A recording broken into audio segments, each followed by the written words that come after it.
Hello friends, Radhe Radhe. My Pacific wall में आप सभी का स्वागत है। फ्रेंड्स, आज की वीडियो में मैं आपको मोक्षदा एकादशी की बहुत ही सरल पूजा विधि बताऊंगी। मार्गशीर्ष मास के यानी कि मंगशिर मास के शुक्ल पक्ष में आने वाली एकादशी को मोक्षदा एकादशी कहते हैं कि इस एकादशी की पूजा और व्रत करने वाले मनुष्य को तो मोक्ष की प्राप्ति होती ही है, साथ में उसके पूर्वजों को भी मोक्ष की प्राप्ति होती है। तो देखिए, पूजा करने के लिए पहले हम एक पाटा बिछा लेंगे और उस पर हम पीले रंग का वस्त्र बिछा लेंगे। पीले रंग का आसन लगाने के बाद हम थोड़े से फूलों का आसन देंगे। आप चाहे तो आप तिल का भी आसन दे सकते हैं। एकादशी के दिन चावल का उपयोग हमें ना तो पूजा में करना होता है और ना ही चावल का सेवन करना होता है। तो देखिए, फूलों का आसन देकर मैंने यहाँ पर श्री हरि विष्णु भगवान को विराजमान कर लिया है। इसके बाद हम यहाँ पर गणेश जी महाराज को विराजमान करेंगे, क्योंकि गणेश जी की पूजा हमें सर्वप्रथम करनी है। उसके बाद देखिए, लड्डू आ गए हैं, तो छोटे से लड्डू गोपाल जी को भी हम विराजमान कर लेंगे। अगर आप लड्डू गोपाल की सेवा करते हैं तो लड्डू गोपाल जी को भी जरूर विराजमान करें, क्योंकि लड्डू गोपाल जी श्री कृष्ण का ही बाल स्वरूप हैं। तो देखिए, सभी को विराजमान करने के बाद हम लोग सबसे पहले शुद्धिकरण करेंगे। तो यहाँ फूल से मैं इस तरह से शुद्धिकरण कर लूंगी। तो देखिए, सभी को स्नान करा देंगे और इसके बाद हम लोग सबसे पहले गणेश जी की पूजा करेंगे। तो गणेश जी को तिलक कर देंगे, हम लोग वस्त्र स्वरूप कलावा समर्पित कर देंगे, पुष्प समर्पित कर देंगे और इसके बाद मैं तिल जरूर समर्पित करूंगी, क्योंकि मंगशिर मास में तिल दान का विशेष महत्व होता है। दिया जला लेंगे हम। कि गणेश जी के पूजन के बाद हम लोग श्री हरि विष्णु भगवान को चंदन का तिलक लगाएंगे और लड्डू गोपाल जी को तिलक लगाएंगे। वस्त्र स्वरूप सभी को कलावा समर्पित करेंगे। उसके बाद हम लोग कलावा समर्पित करने के बाद पुष्प समर्पित करेंगे। तो अगर आपके पास फूलों की माला है तो आप फूलों की माला अवश्य समर्पित करें, नहीं तो आप खुले फूल भी समर्पित कर सकते हैं। फ्रेंड्स, मोक्षदा एकादशी का व्रत और पूजा करने वाला मनुष्य इन संसार के सभी सुखों को भोगकर अंत में मोक्ष को प्राप्त करता है। साथ में ही व्रत करने वाले मनुष्य के जो पूर्वज होते हैं उनको भी मोक्ष की प्राप्ति होती है। देखिए, इसके बाद हम लोग सभी को भोग समर्पित करेंगे। तो गणेश जी को हमें अलग से भोग समर्पित करना है, क्योंकि गणेश जी के भोग में हमें तुलसी नहीं रखनी होती है। गणेश जी को हमने यहाँ पर मेवे का भोग समर्पित कर दिया है, फल समर्पित कर दिए हैं। उसके बाद हम लोग विष्णु भगवान को, लड्डू गोपाल जी को जल समर्पित करेंगे। साथ ही हम लोग यहाँ पर मेवे का भोग यानी ड्राई फ्रूट्स का भोग समर्पित करेंगे।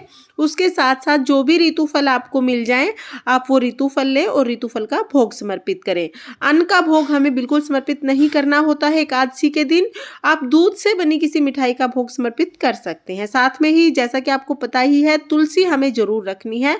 तो यहाँ पर हम विष्णु जी को तुलसी समर्पित करेंगे, लड्डू गोपाल जी को समर्पित करेंगे और साथ ही अगर आपके पास जनेऊ है तो आप गणेश जी को जनेऊ समर्पित कर दें।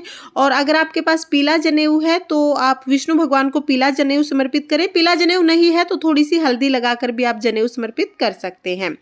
और इसके बाद हमें दक्षिणा जरूर समर्पित करनी है। जब भी हम कोई भी पूजा करते हैं तो दक्षिणा अवश्य समर्पित करते हैं। तो देखिए, यहाँ पर मैंने दक्षिणा समर्पित कर दी है। उसके बाद हम लोग सभी को धूप दिखाएंगे, दीप दिखाएंगे और मोक्षदा एकादशी की व्रत कथा सुनेंगे। तो देखिए, व्रत कथा सुनने के लिए हम एक लोटा जल ले लेंगे। इसके साथ ही हम अपने हाथों में या तो आप तिल ले लें, तो सफ़ेद तिल आप पूजा में भी अवश्य समर्पित करें और कहानी सुनते समय भी आप हाथ में ले सकते हैं। और अगर आपके पास तिल नहीं है तो फिर आप फूल ले सकते हैं। फूल या तिल हाथ में लेकर हम लोग कहानी सुनेंगे, क्योंकि खाली हाथ हमें कहानी नहीं सुननी होती है। तो इस तरह से हम मोक्षदा एकादशी की कहानी सुनेंगे। कहानी का वीडियो आपको मेरे चैनल पर मिल जाएगा, लिंक मैं आपको डिस्क्रिप्शन में दे दूंगी और एंड स्क्रीन पर भी लिंक मिल जाएगा। कहानी सुनने के बाद हमने जो फूल या तिल हाथ में लिए हैं वो हम सभी को समर्पित करेंगे और इस तरह से हम मोक्षदा एकादशी की कहानी सुनेंगे।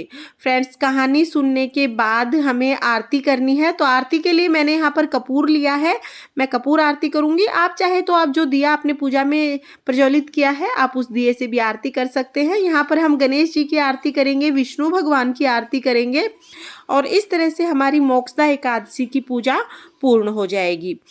फ्रेंड्स, आरती करने के बाद हम हाथ जोड़कर पूजा में रही कमियों के लिए क्षमा याचना करेंगे और भगवान से अपनी मनोकामना पूर्ण करने के लिए प्रार्थना करेंगे। और उसके बाद हम लोग जो भी हमने भोग प्रसाद समर्पित किया है भगवान को, वो सभी को हम प्रसाद स्वरूप बांट देंगे और जो जल है वो हम सूर्य देवता को अर्घ दे देंगे। इस तरह से हमारी मोक्षदा एकादशी की पूजा पूर्ण हो जाएगी। फ्रेंड्स, एकादशी के दिन सुबह स्नान आदि करने के बाद हमें पूजा करनी होती है। उसके बाद पूरा दिन आप मन में ओम नमो भगवते वासुदेवाय नमः का जाप करें। शाम के समय भी दिया जलाएं और भगवान विष्णु की आरती करें। तो इस तरह से हमें एकादशी के दिन पूजा करनी है। फ्रेंड्स, अगर आपको मोक्षदा एकादशी की ये सरल पूजा विधि पसंद आई हो तो वीडियो को लाइक करें, और अगर आपने अभी तक मेरे चैनल माय पैसिफिक वॉल को सब्सक्राइब नहीं किया है तो प्लीज़ सब्सक्राइब कर लें और बेल आइकन को भी प्रेस कर दें ताकि आने वाली वीडियोस का नोटिफिकेशन आपको मिल जाए। देखने के लिए बहुत बहुत धन्यवाद। राधे राधे।